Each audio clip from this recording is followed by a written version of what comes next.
Good morning and Jai Hind, my dear students. My dear kids, in the last class we have discussed about application of biotechnology. We have started application of biotechnology and we have seen the application of biotech in agricultural sector as well as in medicinal sector. Today, children, I shall just elaborate the application of biotechnology in medical sector, medicinal sector. See here through a special kind of presentation that is MS Word. आज मैं PPT के through नहीं बल्कि word के through दिखाऊंगा क्योंकि insulin पर कई बार मुझे फोकस करना पड़ेगा. तो let us start the insulin in fact that is genetically engineered insulin. Children, insulin, secreted insulin is the hormone secreted by our beta cell of isolate of Langerhans of pancreas, and insulin is the hormone which insulin just suppresses the level of glucose inside our blood. तो blood में glucose के level को बढ़ाने के लिए बच्चों हम insulin को यूज करते हैं और जो कि बहुत ही ज्यादा आप जानते हैं बहुत ही ज्यादा इम्पोर्टेंट है. इम्पोर्टेंट हार्मोन है. हार्मोन्स को रेगुलेट ये ग्लूकोज के अमाउंट को रेगुलेट करने के लिए ग्लूकोज को रेगुलेट करने के लिए बहुत ही बड़ा जो एक स्रोत है बच्चों insulin.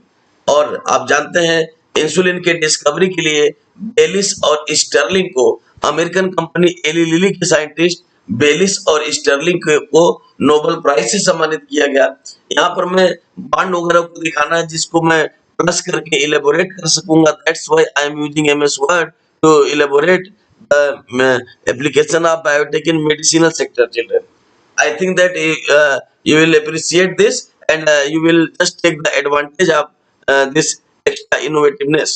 Okay, my dear kids, insulin मैं बता रहा था आपको कि बहुत से ऐसे हार्मोन्स हमारे शरीर में होते हैं एंजाइम्स के तरीके से जो कि प्रो एंजाइम के फॉर्म में सीक्रेट होते हैं. Best examples of proenzymes are trypsin and pepsin. Children, trypsin is secreted in the form of trypsinogen, whereas pepsin is secreted in the form of pepsinogen. And you know very well that in the presence of alkaline and acidic medium respectively, trypsin and pepsin just converts into its actual form, active form, and then it performs its real function. So my dear kids, if we shall discuss about the application of biotech in medicinal sector, then first of all see the genetically engineered insulin. You are seeing here three peptide chain, children, and chain A and chain B are present in active insulin, human insulin. Basically, chemically insulin is a small and simple protein consists of 51 amino acids. Note कर लीजिएगा इसको, NEET के exam में पूछता है medical में. 51 amino acids, 30 construct polypeptide chain B and 21 amino acid construct polypeptide chain A and both chains linked by disulfide bond. ध्यान दीजिएगा यहाँ जो मेच्योर इंसुलिन है, यहाँ मेच्योर इंसुलिन में चेन बी जिसके पास चेन बी के पास 30 amino acid 51 amino acid total है बच्चों. 30 construct polypeptide chain B, 30 amino acid polypeptide B chain में, और जबकि 21 amino acid polypeptide chain A में होते हैं. यहाँ पर डायग्राम देख रहे हैं, मैं इसको और बड़ा कर रहा हूं. अब देखिए इस डायग्राम को आराम से समझिए बच्चों. This one is insulin, mature insulin. Chain A देख रहे हैं आप, यहाँ पर चेन ए में 21 अमीनो एसिड जुड़े हुए हैं और जबकि चेन बी में 30 अमीनो एसिड्स जुड़े हुए हैं, 30 अमीनो एसिड्स. और ये डाइसल्फाइड ब्रिज से, देखिए ध्यान दीजिए, डाइसल्फाइड ब्रिज से दोनों ही पेप्टाइड चेन्स आपस में जुड़े हुए नजर आ रहे हैं आपको बच्चों. So this one is the diagram of mature insulin. And children, as you know that insulin is secreted in the form of proinsulin having 3 chains. ध्यान दीजिएगा, जब प्रो इंसुलिन बनता है तो उसके पास 3 चेन होते हैं बच्चों, ए बी और सी पेप्टाइड चेन. और जबकि जब इसका एक्टिवेशन होने लगता है, as you know that pepsin that insulin is hormone secreted inside the blood, and after its secretion inside the blood, maturation or activation of insulin hormone takes place. During activation C peptide is being removed. ध्यान दीजिएगा बच्चों, activation के दौरान C peptide remove हो जाता है और जबकि ए और बी पेप्टाइड आपस में डाइसल्फाइड ब्रिज से जुड़े होते हैं. ए पेप्टाइड में 21 अमीनो एसिड और जबकि बी पेप्टाइड में 30 अमीनो एसिड होते हैं बच्चों, दोनों को मिलाकर 51 अमीनो एसिड टोटल होते हैं। Now see the steps how to produce insulin, step by step ध्यान से देखिए इसको। First of all in 1983 in American company Eli Lilly, in American company Eli Lilly insulin was manufactured. Insulin सबसे पहले American company Eli lily में बना बच्चों, जहां पर बेलिस और स्टर्लिंग दो साइंटिस्ट, ध्यान दीजिएगा, बेलिस और स्टर्लिंग दो साइंटिस्ट, इन लोगों ने सबसे पहले जेनेटिकली इंजीनियर्ड इंसुलिन बनाया। अभी आपने पीछे ए और बी पेप्टाइड देखा, ए पेप्टाइड जहां पर ए पेप्टाइड के अंदर 21 अमीनो एसिड, और जबकि बी पेप्टाइड में देखा आपने बी पेप्टाइड के अंदर 30 अमीनो एसिड, और दोनों को मिलाकर आपने देखा 51 amino acids are present in insulin. और जबकि सी पेप्टाइड रिमूव हो जाता है, जब यह ब्लड में सिक्रीट होगा तो सी पेप्टाइड रिमूव हो जाता है। बेलिस और स्टर्लिंग ने दो जीन्स आइसोलेट किए बच्चों, जो कि करेस्पॉन्डिंग करते थे ए और बी पेप्टाइड को। They just isolated gene two genes which correspond the both the peptide respectively A and B, and then they just form the multiple copy of that particular target gene by recombinant DNA technology. As you know very well that the principle of biotechnology is genetic engineering और recombinant DNA technology. तो genetic engineering कर कर या recombinant DNA technology कर कर बच्चों यहाँ पर जो है मल्टीपल कॉपी तैयार कर लिया ए और बी दोनों ही जीन्स के, जो कि कोड करते थे ए और बी पेप्टाइड चेन्स को। And in this way they just prepared the A and B peptide chains in large amount, and then they add both the peptide chains through disulfide bridge, and in this way the mature genetically engineered insulin is being formed. And for this great work both Baylis and Sterling were awarded by Nobel prize. तो आप समझ सकते हैं insulin बनाने का तरीका अगर recombinant DNA technology पर आधारित है बच्चों, तो अब इसको स्टेप बाय स्टेप देखते हैं। अब आपने समझा होगा आज इस प्लेटफॉर्म पे मैं क्यों पढ़ा रहा हूँ। मैं बस यही चाहता हूँ कि चीजें इस हद तक आपको समझ में आ जाए कि बोर्ड के एग्जाम में 99 नहीं बल्कि 100 नंबर तक आप ले आ पाए। And in this year my target is 100 children, please listen very carefully my 12th, मैं 12th से कह रहा हूँ 12th स्टूडेंट से कि इस बार मेरा टारगेट 100 है। 99 इस बार था, 98 भी था, 99 भी था, लेकिन अब इस बार मुझे 100 चाहिए आप लोगों से। That's why I am doing my work hard at my level best, but I need the same response from your side also, my dear kids. So, if you know the recombinant DNA technology, 9 steps अगर आपको पता है, सबसे पहले हम DNA का isolation करते हैं, सुटेबल क्लोनिंग वेक्टर का सिलेक्शन करते हैं, इसके बाद हम रेस्ट्रिक्शन एंडोन्यूक्लिएजेज एंजाइम की मदद से target site of cloning vector as well as target gene of target DNA दोनों को कट करते हैं सेम एंजाइम से। हम जानते हैं वो पैलिंड्रोमिक न्यूक्लियोटाइड सीक्वेंसेस को रिकॉग्नाइज करता है, और कट करने के बाद डीएनए लाइगेजेज एंजाइम की मदद से हम जोड़ते हैं टारगेट जीन को क्लोनिंग वेक्टर के साथ, and in this way we prepare the recombinant DNA or DNA or chimeric DNA, and then my dear kids we just transfer the chimeric DNA into suitable host, that is incorporation, and multiplication of our DNA takes place as we know that our cloning vector has ORI, that is origin of replication, and finally screening and identification is followed, and after completion of the product, after formulation of the product, we do the downstream processing. In the case of food products, we just add the preservatives, and in the case of medicinal product, we just do the clinical trials, and then after commercialization, packaging, commercialization takes place. All these steps are said to be as downstream processing. So my dear kids, जैसा कि मैंने बताया कि insulin जब secrete होता है हमारे body के अंदर तो इनएक्टिव रहता है, जिसके पास ए बी और सी तीनों पेप्टाइड चेन है, और जबकि एक्टिवेशन जब ब्लड में होने लगता है तो सी पेप्टाइड का रिमूवल हो जाता है बच्चों, और जबकि ए और बी पेप्टाइड आपस में जुड़े होते हैं, जहां पर बी पेप्टाइड के पास 30 अमीनो एसिड होता है, वहीं पर ए पेप्टाइड चेन के पास 21 अमीनो एसिड होते हैं, and both the peptide chains are linked together through disulfide bridge. Okay, my dear kids, now see the step by step how to produce insulin. Number one, the DNA for insulin is isolated. सबसे पहले insulin के लिए DNA isolate कर लिया जाता है।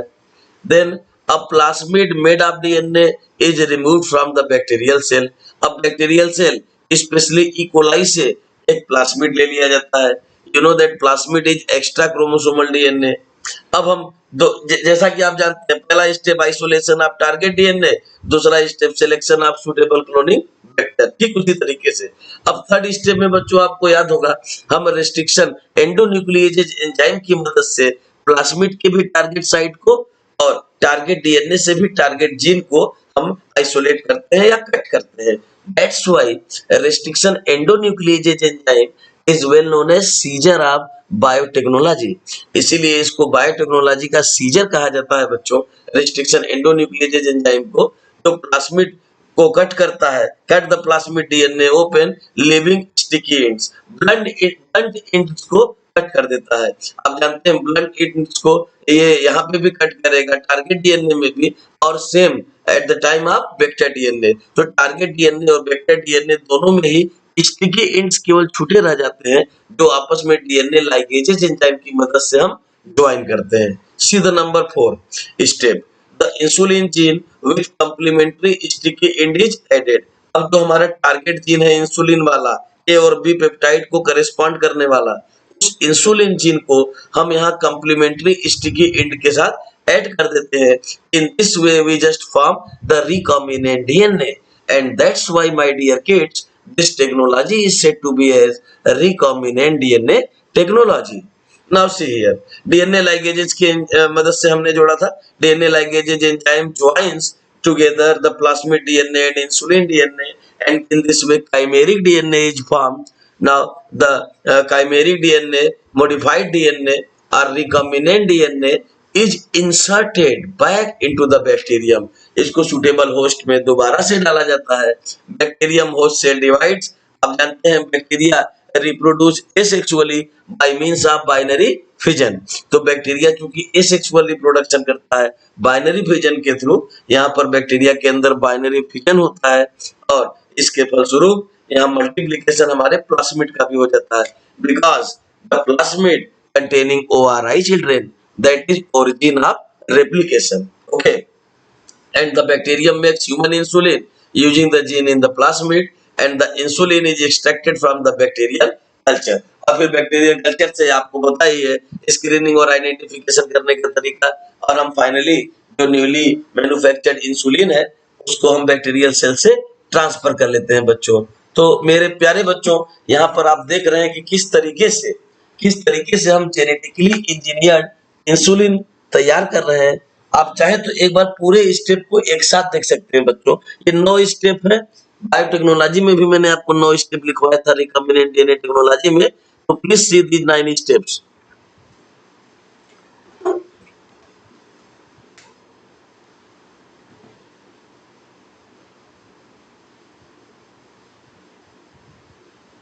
These are back-to-back step children of recombinant DNA technology or genetic engineering.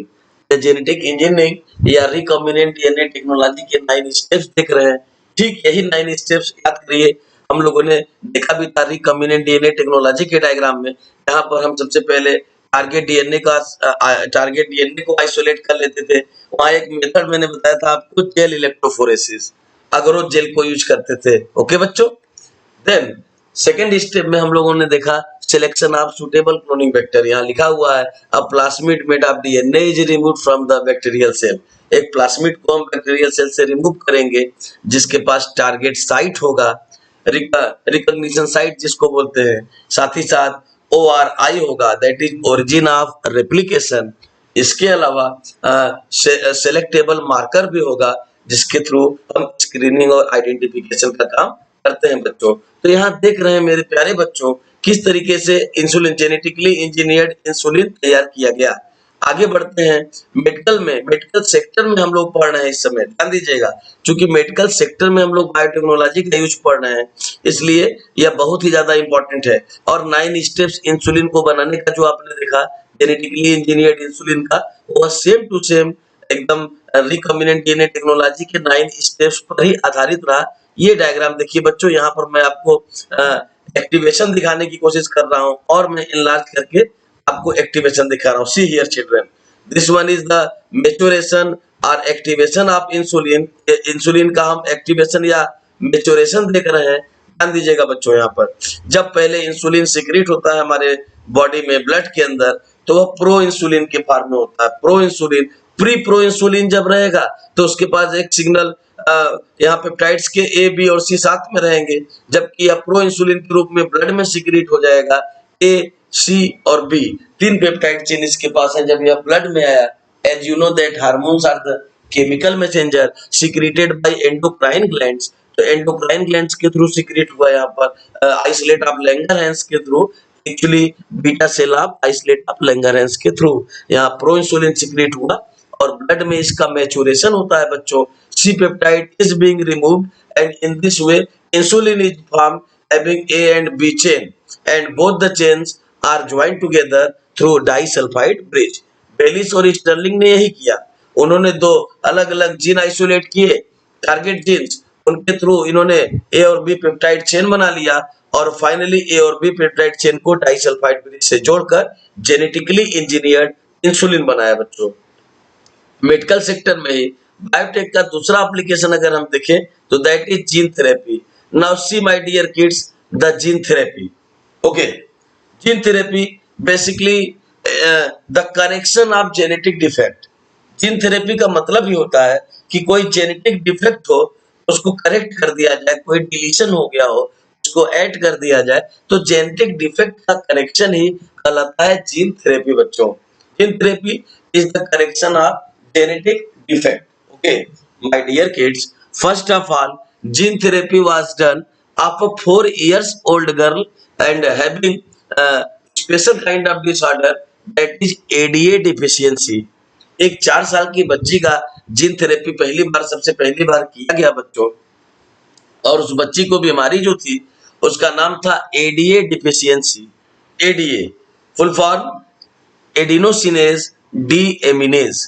Adenosines deaminase is the enzyme which is very important for the differentiation of memory cells of children up to 11 years. Okay, छोटे बच्चों के अंदर ध्यान दीजिएगा, छोटे बच्चों के अंदर जो चिल्ड्रन के अंदर याद रखिएगा, छोटे बच्चों के अंदर एडीए एक हार्मोन जो एंजाइम है, एडीए एंजाइम एडिनोसिनेज डीएमिनेज, और एडिनोसिनेज डीएमिनेज जो इम्यूनिटी के लिए बच्चों के अंदर बहुत ही जरूरी है। And that girl was lacking that particular enzyme ADA adenosine deaminase, that's why this disorder was called as adenosine deaminase. इसीलिए इस डिसऑर्डर को बच्चों कहा गया एडिनोसिनेज डीएमिनेज। ध्यान दीजिएगा, इसको एडिनोसिनेज डीएमिनेज कहा गया, इस डिसऑर्डर को कहा गया adenosine deaminase deficiency, that is ADA deficiency, because in such condition the immune system is very weak and becomes much more weaker day by day, and that's why it can be cured through bone marrow transplantation also, enzyme replacement theory also। तो इसको bone marrow transplant करके या enzyme replacement theory के तहत ठीक किया गया। लेकिन बच्चों अगर इसको परमानेंटली क्योर करना है हमें, तो केवल एक ही तरीका है, that is gene therapy at the embryo level. अगर एम्ब्रियो लेवल में ही इसका डायग्नोसिस हो जाए या इसके अलावा किसी भी जेनेटिक डिफेक्ट का अगर एम्ब्रियो लेवल में ही डायग्नोसिस हो जाए तो it can be permanently cure. और शायद इसीलिए एमनियोसेंटेसिस का कॉन्सेप्ट आया। एमनियोसेंटेसिस के थ्रू बच्चों आप जानते हैं प्रेग्नेंट मदर की यूट्रस से हम एमनियोटिक फ्लूइड निकालकर और उससे जो है जेनेटिक डिफेक्ट का पता लगा लेते हैं, और उस पर्टिकुलर डिफेक्ट के आधार पर जो भी डेफिशिएंसी है जीन्स की उसको ऐड करके हम इस प्रॉब्लम को परमानेंटली क्योर भी कर सकते हैं। लेकिन कब? जबकि यह एम्ब्रियो लेवल पर ही डिटेक्ट हो जाए तब। और हमारे देश में आपने पढ़ रखा है पहले भी प्रीवियस चैप्टर्स में कि हमारे देश में एमनियोसेंटेसिस कुछ स्पेशल केसेस को छोड़कर लीगली बैन है, because they are misusing it as female foeticide, and that's why it was finally legally banned in our country India, amniocentesis. लेकिन एमनियोसेंटेसिस करके हम जेनेटिक डिफेक्ट का पता लगा सकते हैं। That's why it has been asked so many times in value based question in board exam कि amniocentesis का बैन होना इंडिया में सही है कि नहीं सही है, आप अपनी राय दीजिए, जस्टिफाई योर स्टेटमेंट। तो वहां पर आपको बताना होता है कि एमनियोसेंटेसिस एक बहुत ही अच्छा प्रोसेस है, बहुत ही अच्छा मेथड है जेनेटिक डिफेक्ट का पता लगाने के लिए। But unfortunately in our country it was misused to determine the sex of the fetus, and then female foeticide is followed. That's why it was strictly legally banned in our country. So see here, the gene therapy is the introduction of genes into existing cell. जहाँ पे jeans का defect है वहाँ पे jeans का introduction करना, इसको simple language में भी आप बोल सकते हैं, correction of genetic defect is known as gene therapy. Okay, to prevent or cure a wide range of disease. It is technique for correcting defective genes responsible for disease development. यहाँ पर वह defective jeans जिनके through disease का development हुआ है उन्हीं के defect को ठीक किया जाता है, करेक्ट किया जाता है। That's why it is also known as correction of genetic defect. मैंने आपको एडीए डिफिशियंसी के बारे में बताया था, ध्यान दीजिएगा। The first approved gene therapy experiment occurred on September 14, 1990 in US when Santi De Silva was treated for ADA disease, that is adenosine deaminase deficiency. Ashanti De Silva, a 4-year-old girl having this problem ADA deficiency and was cured through gene therapy. So children, gene therapy is the correction of genetic defect. Okay, यह genetic defect का correction है। और हमारे देश में भी अगर amniocentesis useful तरीके से हो तो जेनेटिक डिफेक्ट को दूर बहुत ही आसानी से किया जा सकता है बच्चों। Now see the third criteria of the application of biotechnology in medicinal sector. अब मेडिसिनल सेक्टर का एप्लीकेशन हम मेडिसिनल सेक्टर में बायोटेक्नोलॉजी का एप्लीकेशन हम देखेंगे बच्चों मॉलिक्यूलर डायग्नोसिस के लिए। जैसा कि मैं पहले भी बता चुका हूं, जब मैं पीसीआर पढ़ा रहा था तभी मैं बताया कि usually low concentration of pathogens, virus, bacteria और any pathogens is usually not detected, and when the symptoms are appeared as very high, at very high level, then it was detected and the pathogens are being detected, but at that time the concentration of pathogen magnifies too much. So if their nucleic acids are taken at the earlier stage and multiply through PCR, then it can be easily screened out, it can be easily diagnosed, and such diagnosis which occurs on the level of DNA biomolecule is known as molecular diagnosis. कई बार ये question पूछता है बच्चों कि nowadays doctor advise for molecular diagnosis in comparison to traditional diagnosis. Why? तो आप बताते हैं because molecular diagnosis is 100% precise, accurate. It depends upon the knowledge of DNA, and we know very well that DNA is the genetic material conducting information from one generation to another generation. क्योंकि DNA ही genetic material है बच्चों, जो एक पीढ़ी से दूसरी पीढ़ी तक इंफॉर्मेशन को ले जा रहा होता है। और आप अच्छी तरह से जान रहे हैं कि डीएनए का जो इंफॉर्मेशन है वो एक्यूरेट है, 100% प्रिसाइज है। That's why molecular diagnosis is followed for 100% confirm diagnosis in certain cases like in the diagnosis of HIV/AIDS, in the diagnosis of COVID-19, that is coronavirus, in the diagnosis of hepatitis B, usually molecular diagnosis is followed. इस तरह की बीमारियों में जहां पर 100% diagnosis की जरूरत होती है, in cases of some cancers also, तो कुछ कैंसर के केसेस, साथ ही साथ HIV/AIDS के केस में आपने देखा एलाइजा टेस्ट किया जाता है, enzyme linked immunosorbent assay that is based on the PCR.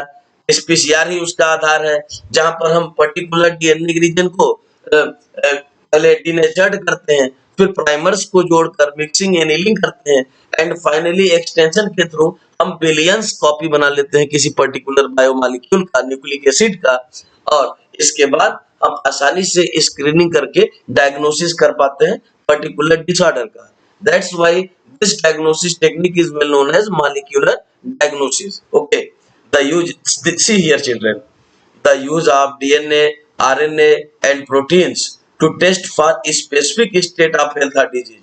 Health या डिजीज के स्पेसिफिक स्टेट का पता लगाने के लिए अगर हम मॉलिक्यूल्स बायोमॉलिक्यूल्स का सहारा लेते हैं, डीएनए आरएनए या प्रोटीन का सहारा लेते हैं, तो such diagnosis is known as molecular diagnosis. Laboratory tests used to identify a disease are the predisposition to a disease by analyzing DNA, that is deoxyribonucleic acid, or RNA, that is ribonucleic acid, or other biomolecule like protein in humans, or in the case of infection in microbes. My dear kids, as you know that DNA conducting the information, genetic information, RNA and protein are also biomolecule.